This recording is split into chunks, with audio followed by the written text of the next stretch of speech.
Welcome to My Therapist Is Out, an open space therapy collective podcast. We are your hub for queer and trans mental health care. Each episode, we will speak with one of our therapists or collective members and chat about a mental health topic using a queer lens. And I am your host, Renee Johnson, licensed professional clinical counselor, art therapist, and founder of Open Space Therapy Collective.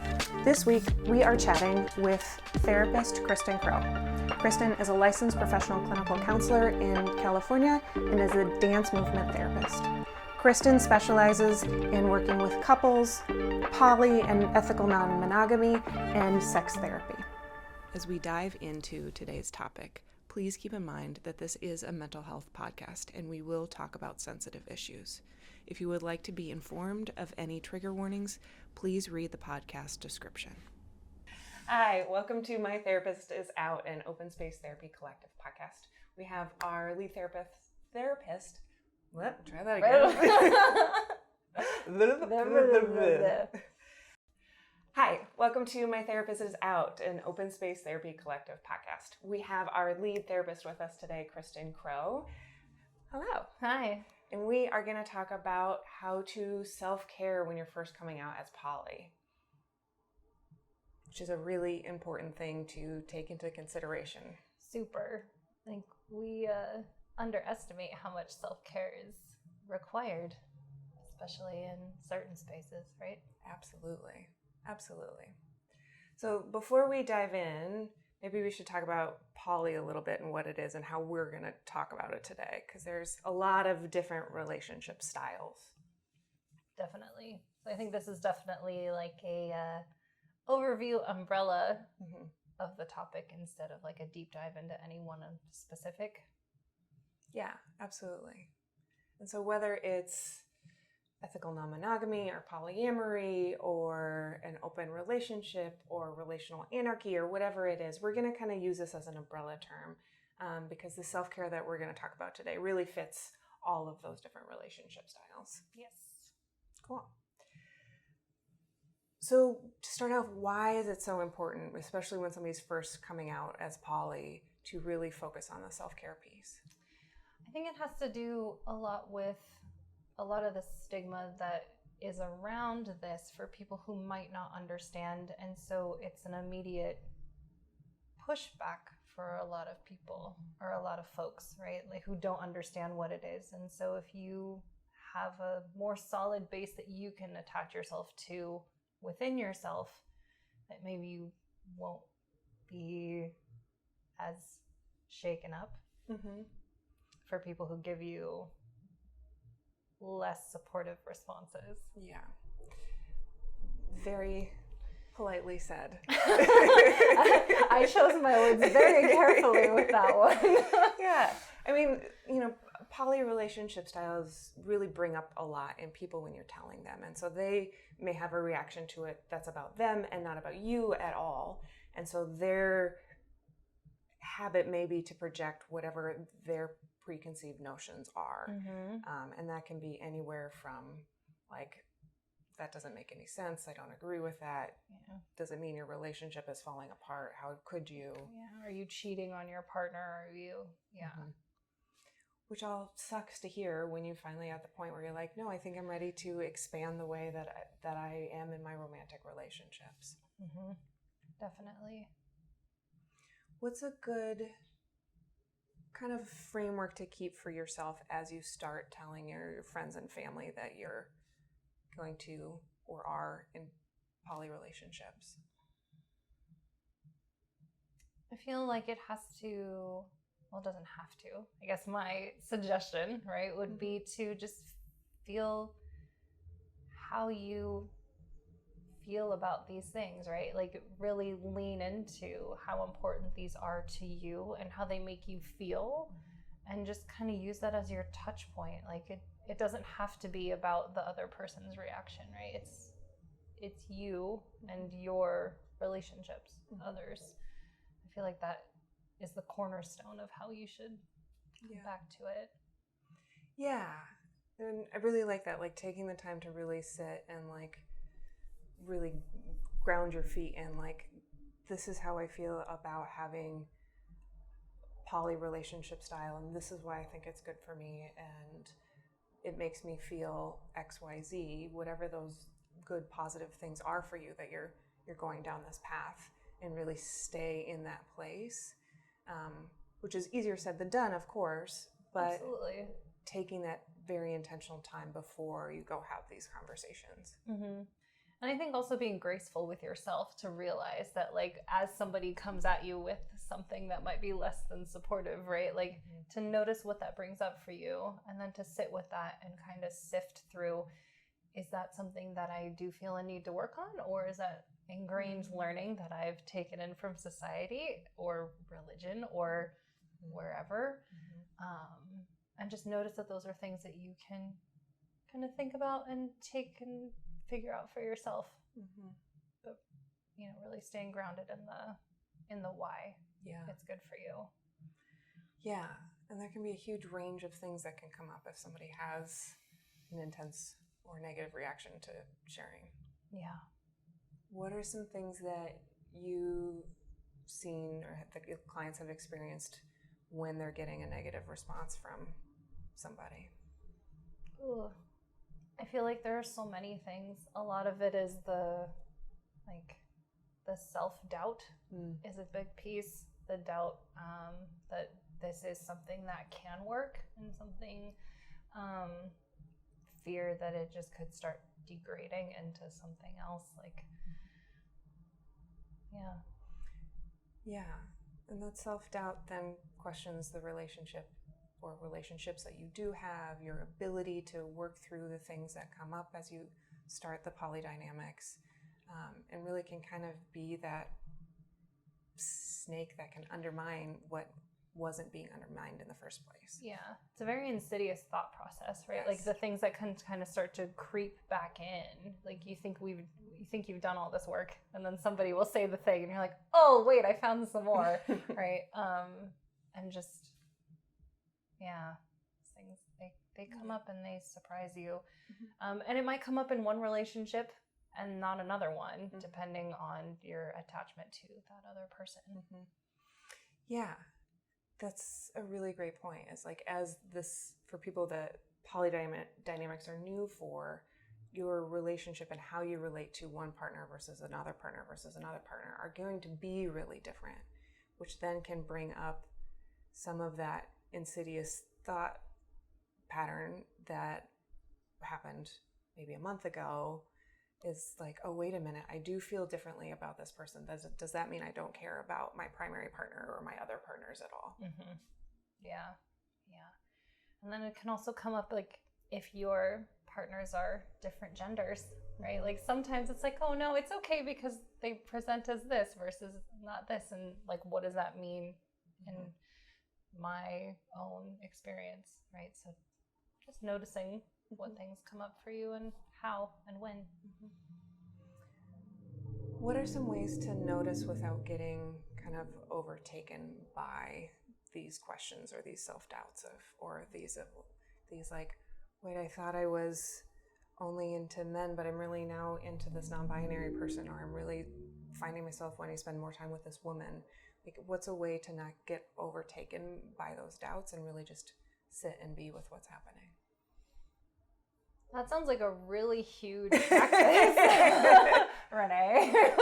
I feel like a lot of that is being really intentional and sometimes moving kind of slow, right? Like, not just jumping into something or jumping out of something because it feels scary or hard, but sitting and being mindful and just noticing what that is. And it's okay if it takes time to figure those things out. And ideally, you would have a partner that you could also talk about these things with, right? Like, just taking it slower if you needed to.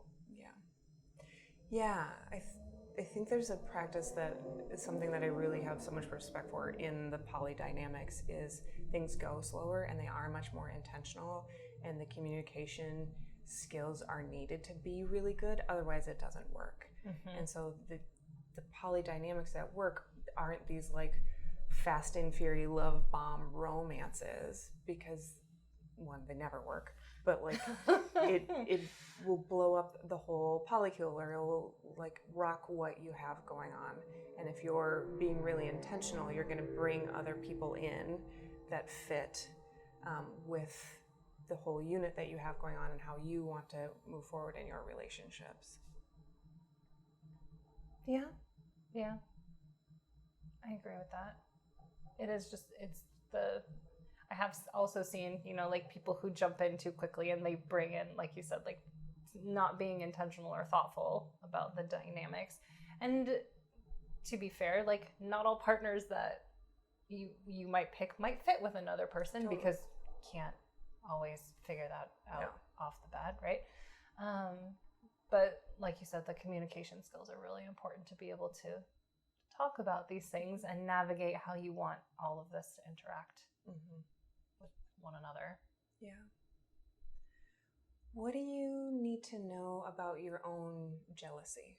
Because jealousy and poly go hand in hand. We're humans. We all have that experience. And so just because you're going and opening your relationships or expanding your relationship styles doesn't mean that the jealousy goes away. Absolutely not. So how do you get to know that jealousy and make peace with the fact that that's a normal emotion that you're going to experience, and that doesn't mean that you've made a terrible decision and everything has gone wrong?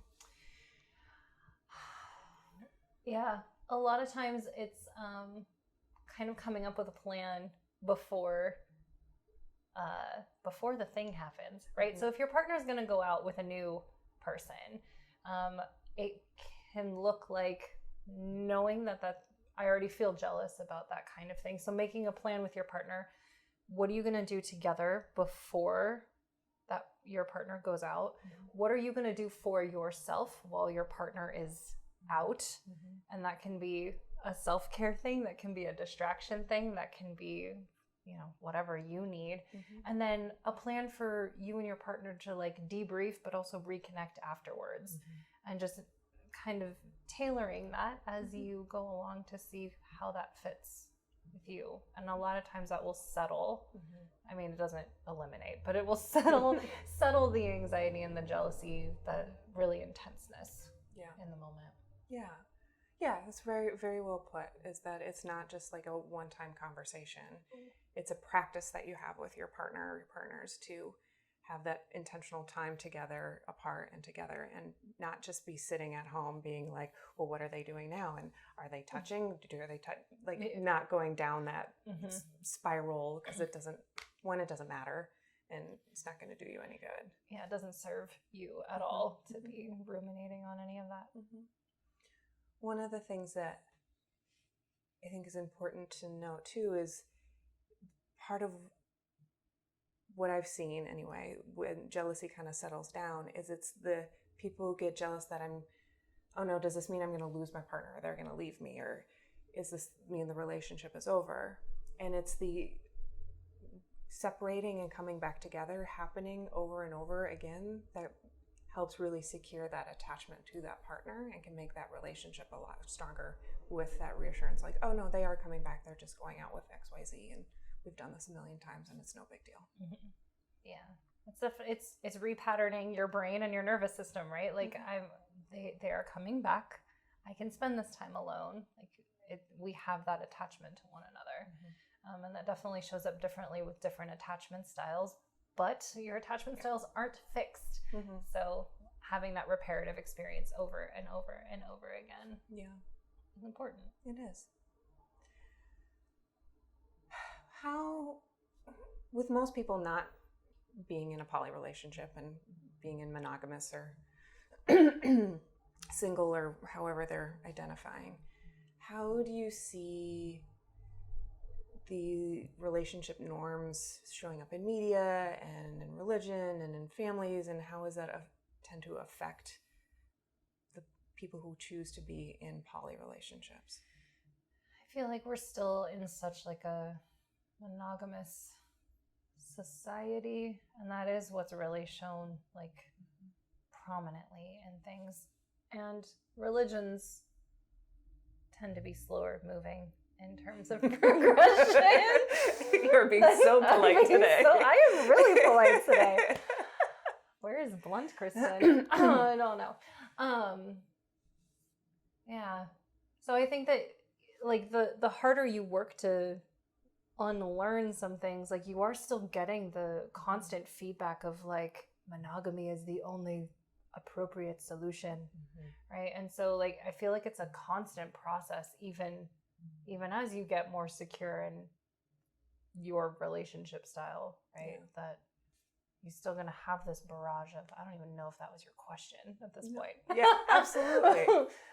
Yeah, it absolutely is. And like often, you know, when we see an open relationship, it's usually somebody running around on their partner, and then, oh, I guess we're open now, and it just falls apart, and it's this big mess. And we rarely see positive, healthy poly relationships in media. And it's always this like taboo shame thing. And that gets in there, even if you're working with it, even if you're in poly relationships for a while and they're healthy and going well, and that's still kind of always going to be the feedback. And like, yes, even in that bigger societal context, but like you still might have family members or friends who really can't accept that piece. And it's like, well, when are you going to settle down with? And you're like, that's not really how this was going. Or even like your primary partner, right? Like that's in air quotes for people who are just like, not all poly relationships have primaries and secondaries and tertiaries. Like some of them are all on equal plane, right? So that language too is difficult for even the like more micro levels. Yeah, and being able to, if you're like big into family and you want to bring somebody home for a holiday, like how do you navigate that? When the family is, even families who are like trying to understand and trying to be supportive, can be really difficult. Definitely. Yeah. What are some, like, as there's kind of this constant feedback loop after you've been doing poly for a while, how can you continue to self-care and really, you know, stay in that cornerstone of how you do feel about it, but as that develops in this societal feedback loop of monogamous is the only answer, what are some other ways to really sink into that space? I feel like that looks different for most people, or like, but as a general thing, I think it comes from being really intentional, right? And just intentional and thoughtful and mindful of the relationships that you have and how they feed you and your love for that other person or other people.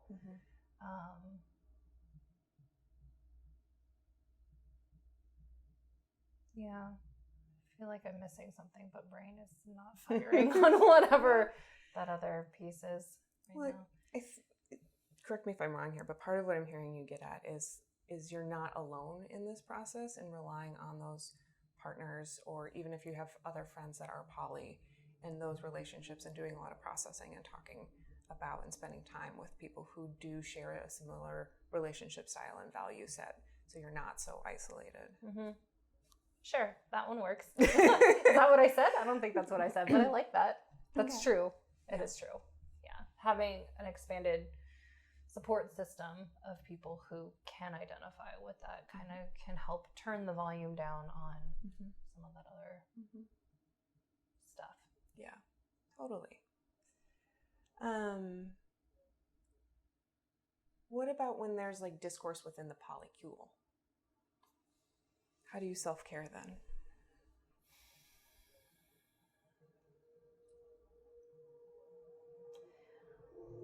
Well,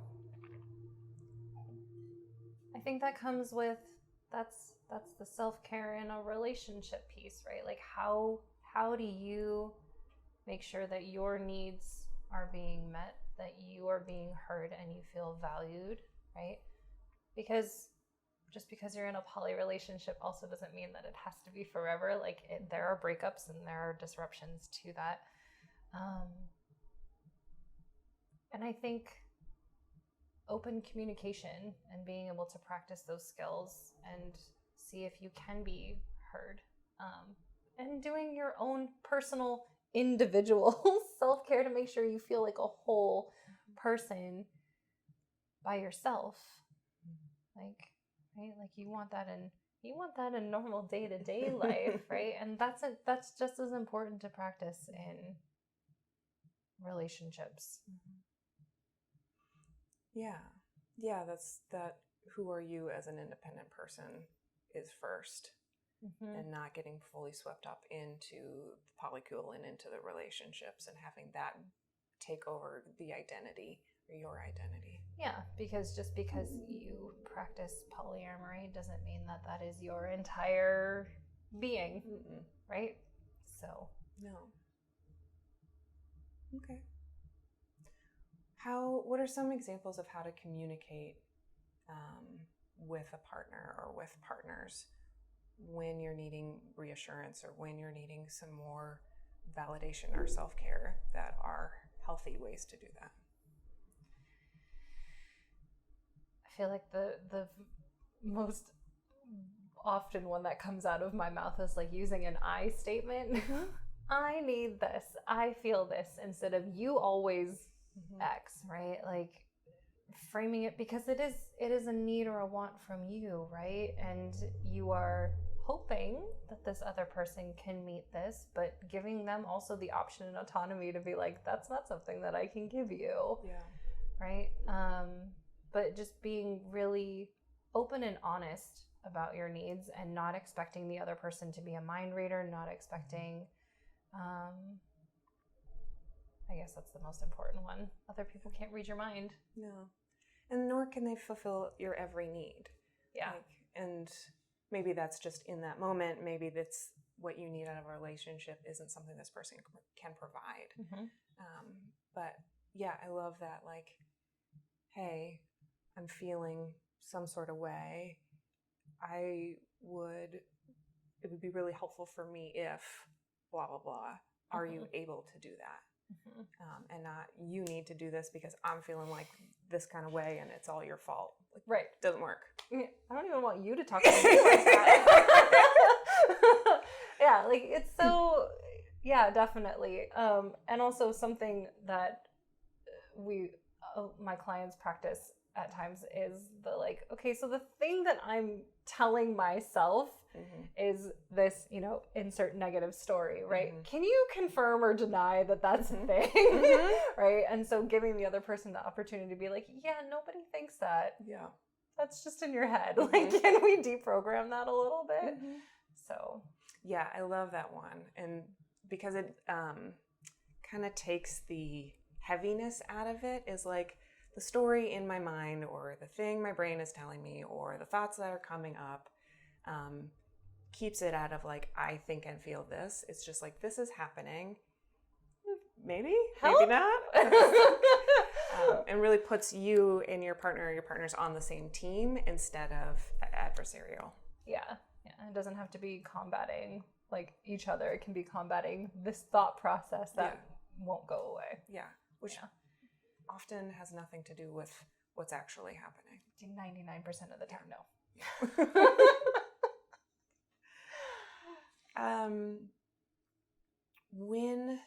Let's talk about shame, because shame is a tricky one in here.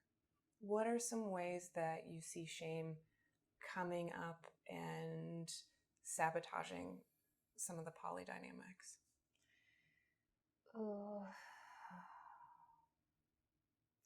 I feel so many ways.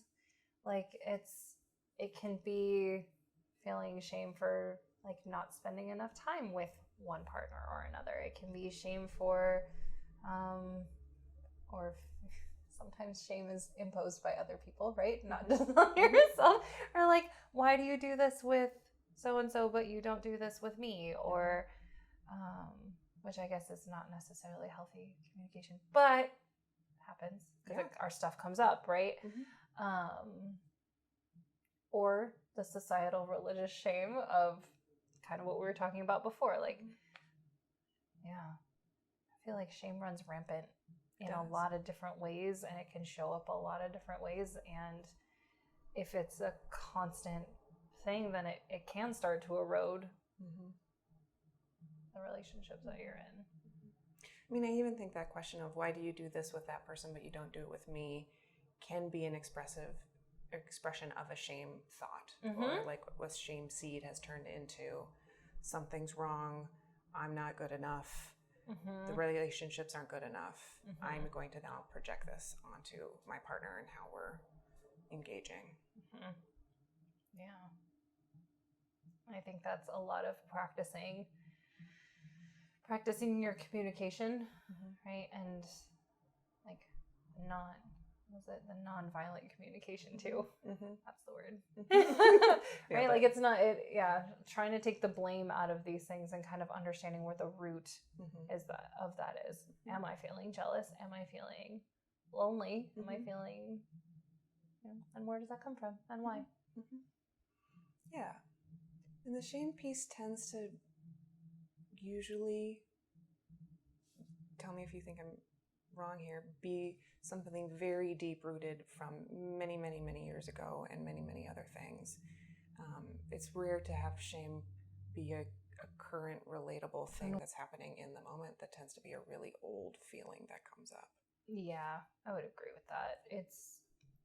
And I guess that's what I mean by like, where does it come from? Like, but a lot of times that's not something you can always come up with in the moment. Oh, of course. So let me like take that back a step. A lot of that is the things that you were taught growing up and the dynamics that you had. Yeah, that is often needs some work and some poking at. Yeah. And something that you do really well, and I think can be really helpful here, is figuring out where shame lives in the body. So when it comes up and you're like, oh, that like pit in the bottom of my heart is here. Wait a minute. That might not be actually attached to what's going on with me and my partners. That could be something old coming back up. And finding different ways to cue yourself so you can catch that and not just get rolled up in all of the bad feelings. So for people who have somatic cues that are easily accessible, that's great. And going a little bit back to like those thoughts too, like sometimes they're just like negative voices that just yell at you over and over again. Well, whose voice is that really, right? And try and separate that from your own thoughts that you have about your values and your personhood. Yeah, and those scripts tend to say the same thing, which are ways to figure out like, oh, this isn't actually what I'm thinking. Yeah. This is part of something that's just on repeat. Okay. Yeah, I actually don't think that at all. Yeah.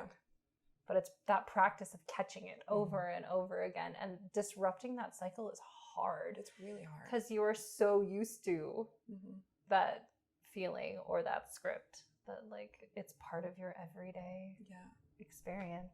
It's been around so long, it has to be right. Yeah, obviously. Because it's working so well. It's working so well so far. Yeah. As we kind of wrap up, what happens, and we've touched on this a little bit already, what happens when somebody neglects themselves in poly relationships? What do you see? I feel like at that point, you just start to get lost. Like you get lost, right? And you might become resentful. You might become,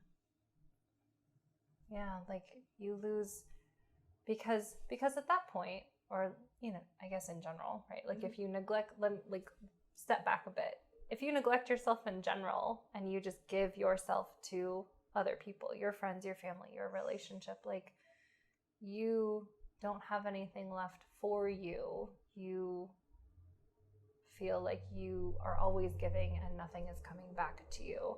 And if you have that multiple fold where you are in intimate relationships with multiple people, like that can be a really draining experience where like the point is that this is supposed to be fulfilling and meaningful and loving and compassionate for you. And if you can't find that because you have given to the point where you are empty, then I feel like that's more taxing than anything. Yeah, lost is a really good word for that. I see a lot of people being really reactionary to all the little things that are happening and trying to be up to date with each little person and every little thing, and really lost and out of balance. I have a client that uses polysaturated a lot when they've kind of hit the point where they've realized, like, oh, I've gone too far and I need to really pull back and take care of myself. Yep, absolutely. Yeah. Cool.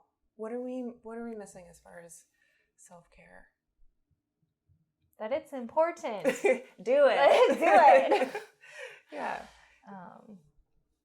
And that, like, and I feel like a broken record that self-care is not always like, go and get your nails done, go and get your, like, self-care is sitting and taking a breath and stepping back before you make a decision or before you say something or react to something, right? It's an intentional refilling of yourself, however that looks for you.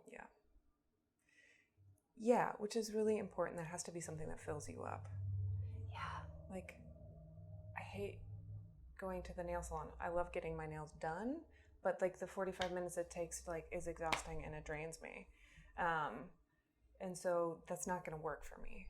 But right.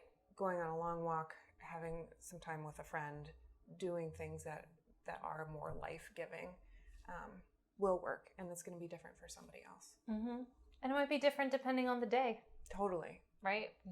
Like, it's self-care is great, and rest is, like, scheduled downtime is great. But if you're going to spend that whole time stressing about something else, like, it's not downtime. It's not self-care. Like, just because I laid down on the couch for an hour, it doesn't mean I did self-care. It might just mean I fell on the couch and zoned and stared at the ceiling, which can be helpful sometimes. Sure. But, like, was that your intention, or was it just like you collapsed to the point of, like, no return? So an intentional refilling is the best that I can describe. Yeah. Yes. Not a delay or a distract, but an intentional refilling. Yeah. Not that there's anything wrong with those things. Also true. But if we're talking about, like, actually, like, getting back to that, and because I am a firm believer that if you don't take the time to do that, your body will do it for you. Yes, it will. Migraines, sickness, all sorts of things. Insomnia, fatigue. Gastrointestinal issues, all the things. Yeah. Your body will do lots of things to rebel and tell you that it is time to take a damn break. Yeah. Yes, it will. Man. Not that either one of us know anything about that. No. Awesome. Well, thank you so much. This was always fun to talk about. And I know we have several more poly alternative relationship topics coming up. If you have any questions for us or want to know anything, please drop it in the comments or the DMs, and we'll be happy to touch on those in future episodes. Thank you so much. Thank you. Bye. Bye. Yay. Woo. That's the animal. Bye. Thanks for joining us. We'd love to hear your thoughts on today's topic. Leave a comment below or email us at communications@OpenSpaceTherapyCollective. You can follow us on all of the social medias, and if you're in California looking for a therapist, visit our website at openspacetherapycollective.com and book a free intro call with one of our therapists to see if we are the right fit for you. My Therapist is Out is an Open Space Therapy Collective podcast. Our therapists are Kristen Crowe, Debbie White, and Renee Johnson. Clinical Consultant, Jenny Nigro. Communications Coordinator, Riley Andreessen. Marketing Consultant, M. Isa Messaging. Administrative Assistant, Mirza Ruiz. And our podcast editing is done by Smash and Grab Studio.